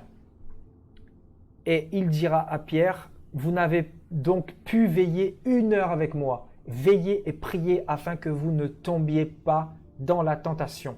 L'esprit est bien disposé, mais la chair est faible. La chair est faible, frères et sœurs. Alléluia. Vous voyez, ce n'est pas l'heure de dormir en ce moment. Ce n'est pas l'heure de dormir en ce moment. Vous voyez? Parce que l'heure est proche. L'heure du rassemblement est proche. L'heure de l'enlèvement est proche. Les noces de l'agneau arrivent bientôt. Voilà, c'est quoi le message que tous les chrétiens doivent prêcher. Ça va arriver bientôt, frères et sœurs. Très bientôt, plus vite que nous ne le croyons. Et quand ça va arriver, on va se dire enfin la délivrance. Enfin le Seigneur est venu nous sauver. Le Seigneur s'est souvenu de nous. Je crois qu'il y aura une grande joie ce jour-là. Mais pendant cette période-là, gardons le cap, gardons la foi. C'est important, c'est capital. Il ne faut surtout pas baisser les bras, frères et sœurs. Alléluia. Allons dans 1 Roi 19. Allons voir le cas de Élie. Élie, le prophète Élie. Et on va lire, regardez Élie également qui était aussi dans cet état de déprime, vous voyez. Je pourrais aussi parler de Jérémie, je pourrais parler d'Ézéchiel qui était aussi dans cet état de tristesse, d'angoisse, en leur temps, en leur époque. On ne va pas tout voir ce soir, mais on va voir quelques passages. Voilà. Donc 1 Roi chapitre 19, verset 1. Alléluia.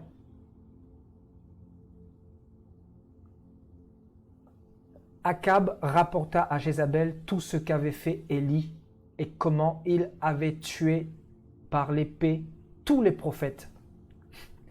Jézabel envoya un messager à Élie pour lui dire que les dieux me traitent dans toute leur rigueur si demain à cette heure je ne fais de ta vie ce que tu as fait de la vie de chacun de mes prophètes. Élie, voyant cela, se leva et s'en alla pour sauver sa vie. Je vous dis, pendant cette période de trouble, plusieurs voudront fuir pour essayer de se sauver, pour essayer de fuir le vaccin, pour essayer de sauver sa vie concrètement, c'est ça. Regardez, Élie, il était aussi dans ce même état d'esprit. C'est humain encore une fois. Élie arriva à Beersheba, qui appartient à Juda, et il y laissa son serviteur. Pour lui, il alla dans le désert où, après une journée de marche, il s'assit sous un genêt et demanda la mort. Waouh! On nous dit que Élie, regardez, Élie va demander la mort. C'est terrible, hein? C'est dire à quel point Élie n'en pouvait plus des persécutions. Élie n'en pouvait plus de ce monde de ténèbres. Élie va même jusqu'à demander la mort en disant « C'est assez, Seigneur. C'en est assez, je n'en peux plus. » Combien de chrétiens en ce moment ne disent-ils pas les mêmes choses? « On n'en peut plus, Seigneur, reviens. » Moi le premier. Combien de personnes en ce moment sont troublées et sont fatiguées de ce monde de ténèbres, ce monde de chaos, ce monde de mauvaises nouvelles, ce monde d'épidémie ou de pandémie, ce monde de maladie, ce monde de mensonges, de manipulation. Combien de chrétiens ne sont-ils pas fatigués comme Élie, le serviteur de Dieu, le prophète du Seigneur?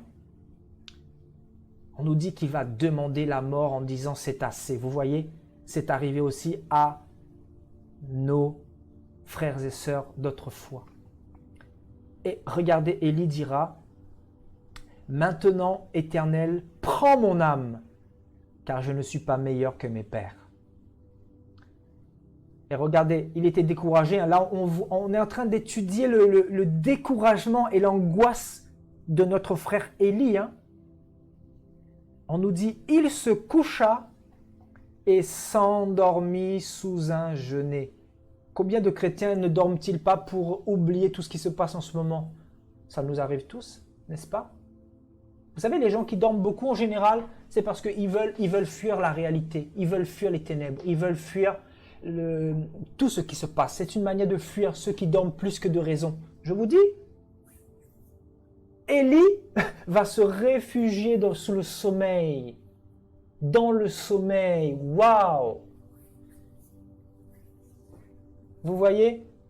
C'est-à-dire, il va pour un temps être découragé. Vous voyez, on nous dit qu'il s'endormit. C'est l'assoupissement, l'endormissement de Matthieu 25. Ici, vous voyez, comme l'époux tardait, tout s'assoupir et s'endormir. Vous voyez, notre frère Élie était dans la même configuration.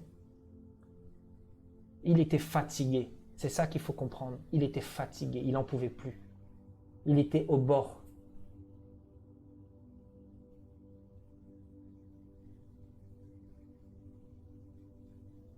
Terrible, hein? Il se coucha et s'endormit sous un genêt. Et regardez, le Seigneur ne va pas le laisser comme ça. Et voici un ange le toucha et lui dit, « Lève-toi et mange. » Qu'est-ce qu'on doit comprendre ici, là, frères et sœurs? Que le Seigneur nous parle ce soir. Hein? La nourriture, c'est quoi là? C'est quoi la nourriture là? Hein? Comme vous le savez, Jésus est, comme vous le savez, le pain de vie. Jésus est le pain de vie. L'ange, le message de l'ange, c'était quoi?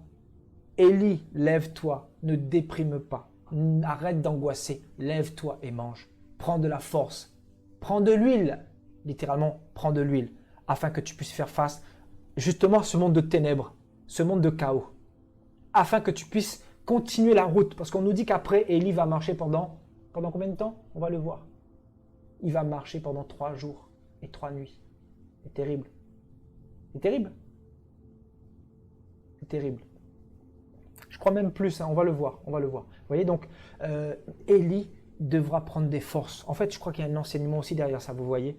Et donc, on n'est pas les seuls à être passés par des temps très, très difficiles, frères et sœurs, vous voyez. Donc, le Seigneur dit, ben voilà, il va marcher 40 jours et 40 nuits. Voilà, 40 jours et 40 nuits. Et donc, l'ange dira à Élie, lève-toi et mange. Vous voyez, la route, elle est longue, hein. 40 jours et 40 nuits. C'est vous dire le niveau de difficulté de la marche chrétienne. On nous dit qu'Élie était découragé, déprimé et il avait encore 40 jours à marcher. Qu'est-ce qu'on comprend par là? Le Seigneur va nous donner une direction concernant le temps vers lequel il reviendra. Il va nous montrer par des signes, par plusieurs éléments, il va nous donner des songes, il va nous parler et il va nous dire à peu près vers quelle période il va venir. Il ne nous dira pas il va venir voilà, en 2022, mais je vous assure, le Seigneur va tout faire pour nous donner tous les éléments, frères et sœurs, tous les éléments, je dis bien. Alléluia. Vous voyez la nourriture, on en a besoin. Voilà, c'est le message de ce soir que l'Esprit veut nous donner. Voyez, et au verset 6, oui, pendant cette période de ténèbres, on doit beaucoup manger la parole. C'est important. Très, très important. Pour ne pas être découragé. Parce qu'on va trouver la force nécessaire à travers les Saintes Écritures, à travers les enseignements, à travers la sainte doctrine. Alléluia. Il regarda et il y avait à son chevet un gâteau cuit sur des pierres chauffées et une cruche d'eau. Jésus a dit, celui qui croit en moi, des fleuves d'eau vive couleront de son sein. Il a dit Jésus, des fleuves d'eau vive. Donc tant que tu garderas la foi, il y aura des torrents de fleuves qui couleront de ton sein. C'est-à-dire, tu seras irrigué, comme cet arbre qui est au bord des eaux et qui est irrigué en permanence, afin qu'il puisse porter des fruits et que son feuillage soit vert en toute saison, comme le dit le livre des psaumes. Alléluia. Et on nous dit, Élie ne va pas se suicider, n'est-ce pas? Pourquoi? Parce qu'il a mangé. Écoutez-moi bien. Vous savez, je vais vous dire quelque chose. Le Seigneur, il nous éclaire ce soir. Amen, alléluia. Vous savez, un chrétien qui se suicide, c'est un chrétien qui ne mange plus. C'est un chrétien qui ne boit plus. C'est un chrétien qui n'est plus irrigué. Et quand un chrétien n'est plus alimenté par l'huile, le chrétien est la lampe.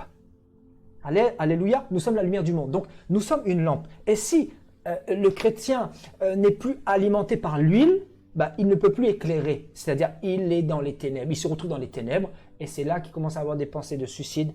Et je vous assure, plusieurs chrétiens, voilà, entre guillemets, vont jusqu'à se suicider. Vous savez pourquoi? Parce que, voilà la raison, l'explication que le Seigneur nous donne ce soir, le manque de nourriture, le manque de la parole, le manque de méditation, le manque de proximité dans la parole du Seigneur et surtout la négligence. Nous l'avions vu hier, la négligence des 5 vierges folles. Voilà, la négligence, ça fait faire, ça nous tue spirituellement. Ça nous amenuise spirituellement. La négligence, ça nous vole l'espérance. La négligence nous fait perdre la foi. La négligence fait que nous nous déprimons et que nous ne nous relevons pas. Ça, c'est une réalité. Et le Seigneur nous demande de quoi? De beaucoup manger. Beaucoup manger. Vous voyez? Et regardez. On va regarder quelque chose encore là. Vous voyez, on nous dit, Élie mangea et but, puis se recoucha. Donc il va...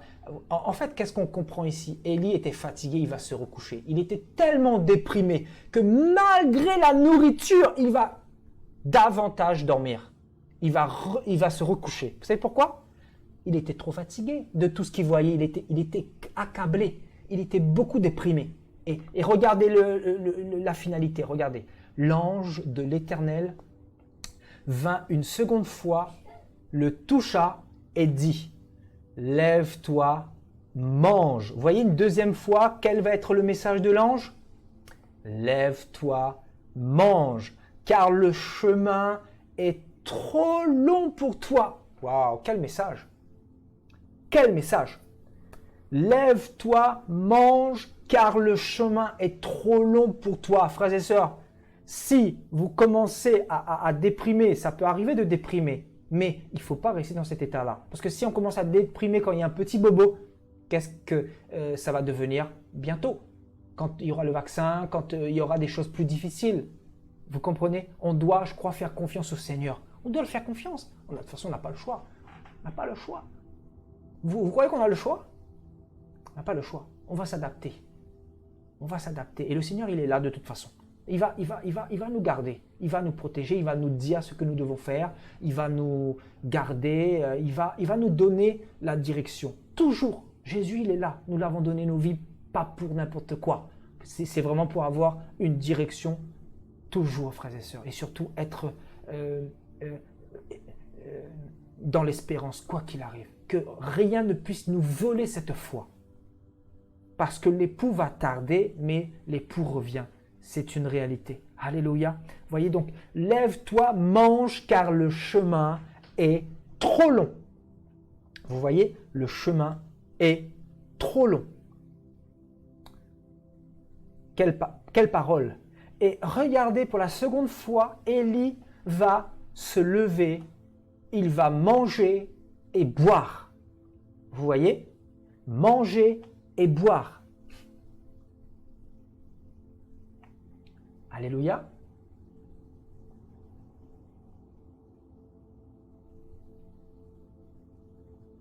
Manger et boire, et on nous dit avec, écoutez bien, hein, on termine là, avec la force que lui donna cette nourriture. Aïe, aïe, aïe, aïe, aïe, aïe, aïe, aïe, aïe. Ouais, la parole du Seigneur, elle est magnifique, elle est magnifique. Qu'est-ce qu'on peut faire sans la parole du Seigneur là? Dites-nous un peu là. On est mal barré. On est mal barré. Si on n'a pas la parole du Seigneur, je vous dis, on baisse les bras et plusieurs mettent fin à leur jour. Élie se leva, mangea une deuxième fois et but une deuxième fois. Et on nous dit, avec la force que lui donna cette nourriture, il marcha. C'est-à-dire, il va se relever la tête, il va reprendre courage et il va s'activer pour reprendre la route. C'est-à-dire, il va marcher 40 jours et 40 nuits jusqu'à jusqu'à la montagne de Dieu à Horeb. Aïe, aïe, aïe, aïe, aïe, aïe, aïe. Le Seigneur est magnifique. Ah, je vous dis, est-ce que Jézabel a pu engloutir la question que je vous pose? Jézabel qui est d'une manière prophétique l'antichrist ou la marque de la bête. Est-ce que Jézabel a pu engloutir Élie? Est-ce que Élie a été marqué par la bête ici? Ou le Seigneur lui a plutôt préservé de ça? On nous dit Élie va être nourri par le Seigneur et le Seigneur va le relever. Élie va être restauré ici. Il y aura, en fait, on peut parler de restauration totale ici, d'Élie, de notre serviteur, de notre frère. Il marcha 40 jours et 40 nuits, on nous dit, il marcha jusqu'à où? Jusqu'à la montagne de Dieu à Horeb. Voilà la route, voilà la destination, frères et sœurs, de tout chrétien. La montagne de Dieu qui représente la nouvelle Jérusalem, qui représente le retour de Jésus, qui représente le royaume des cieux qui est proche.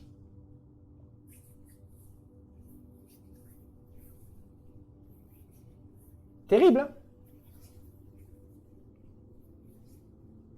Vous voyez? Quel enseignement, hein? Quel enseignement que le Seigneur nous donne ce soir encore là. Merci Seigneur.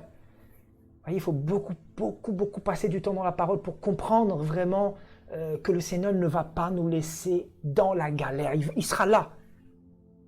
Et il marcha 40 jours et 40 nuits jusqu'à la montagne de Dieu. La montagne de Dieu qui symbolise de manière prophétique le salut. Jésus lui-même. Regardez ici.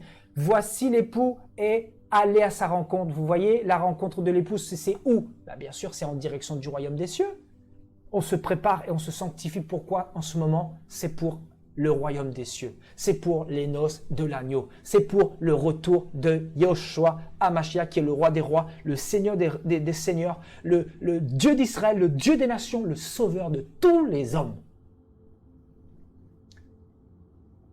Alléluia. Gloire à Dieu.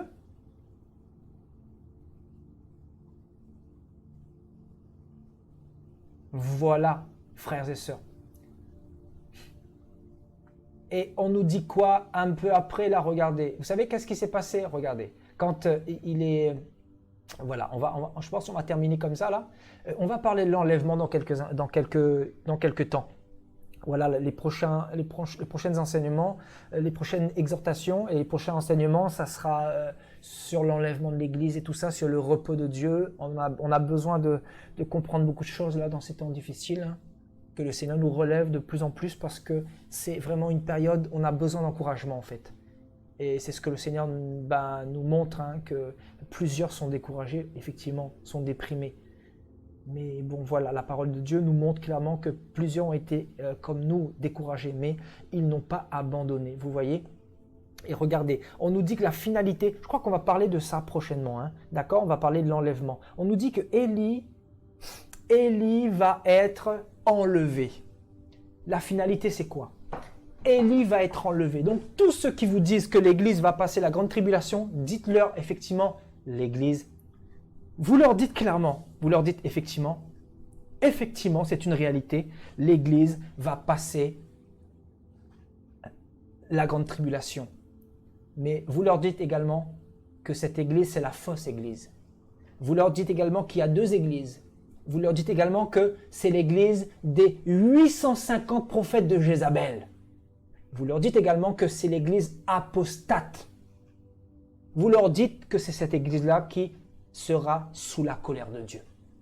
Mais la véritable Église, je ne connais pas une tête qui fait du mal à son corps. Je ne connais pas. Je ne connais pas un père qui veut du mal à son corps, qui fait du mal à ses enfants. Non, non. Ici, je vois dans ma Bible le cas de Élie qui, effectivement, va vivre des périodes très difficiles, qui va être découragé, qui va être déprimé, qui va être lessivé, qui va être super angoissé et qui va falloir beaucoup manger pour trouver de la force. Et on nous dit que par la suite, le Seigneur va l'enlever. Il a été enlevé. En fait, ça préfigure l'enlèvement. Vous savez, il n'y a rien d'hasard dans la parole de Dieu. L'enlèvement d'Élie préfigure l'enlèvement de l'Église. C'est pour ça que Paul, il a reçu aussi cet oracle-là de la part de Dieu qui nous disent clairement dans 1 Corinthiens 15, on nous parle de l'enlèvement, dans 1 Thessaloniciens 5 là-bas, le 4, 5 là-bas, on nous parle aussi de l'enlèvement de l'Église, et bien d'autres, dans d'autres passages, hein, Pierre nous parle de l'enlèvement, Jude également, Paul beaucoup aussi, Jean nous parle aussi de l'enlèvement de l'Église, vous voyez, donc c'est une chose certaine, c'est-à-dire l'Église va être enlevée. Élie, d'une manière prophétique, représente l'Église en son temps, il a été enlevé. Pourtant, il est passé par des temps difficiles. Oui, l'Église va connaître des périodes de grande tribulation, c'est-à-dire de grands soupirs. Oui, comme Élie, il était accablé. Mais le Seigneur, le message que je veux vous donner ce soir, si vous tenez ferme, si vous mangez beaucoup la parole, si vous persévérez, le Seigneur va vous garder pendant cette période difficile. Le Seigneur ne permettra pas que votre pied chancelle, que vous succombiez aux épreuves, aux attaques, aux moments difficiles. Le Seigneur va toujours vous relever. Le Seigneur va toujours vous restaurer. Parce que là, on parle de la restauration d'Élie et le Seigneur restaura Élie pour l'enlever plus tard. Pourquoi? Parce que Élie avait fait son temps. Parce que c'était le temps de Dieu. Le Seigneur ne peut pas enlever l'Église tant que le temps n'est pas accompli. Le temps s'accomplit bientôt. On est à la fin. On est vraiment dans les derniers temps, les dernières miettes de secondes dans l'horloge de Dieu. Et donc, bientôt, nous allons partir. Au son de la trompette, les chrétiens vont disparaître. Je sais que ce message, pour beaucoup, ça sera de la folie. Oui, effectivement. La Bible dit que l'évangile est une puissance pour ceux qui périssent. pour ceux qui périssent. Mais nous, quant à nous, nous croyons, nous préférons croire en Jésus, en la lumière du monde, au vrai témoignage, que croire au péché, que croire en ce que nous voyons, comme ce fut le cas de Thomas à l'époque, qui voulait toucher pour croire. Non, le Seigneur a dit « Heureux celui qui croit sans avoir vu, frères et sœurs ».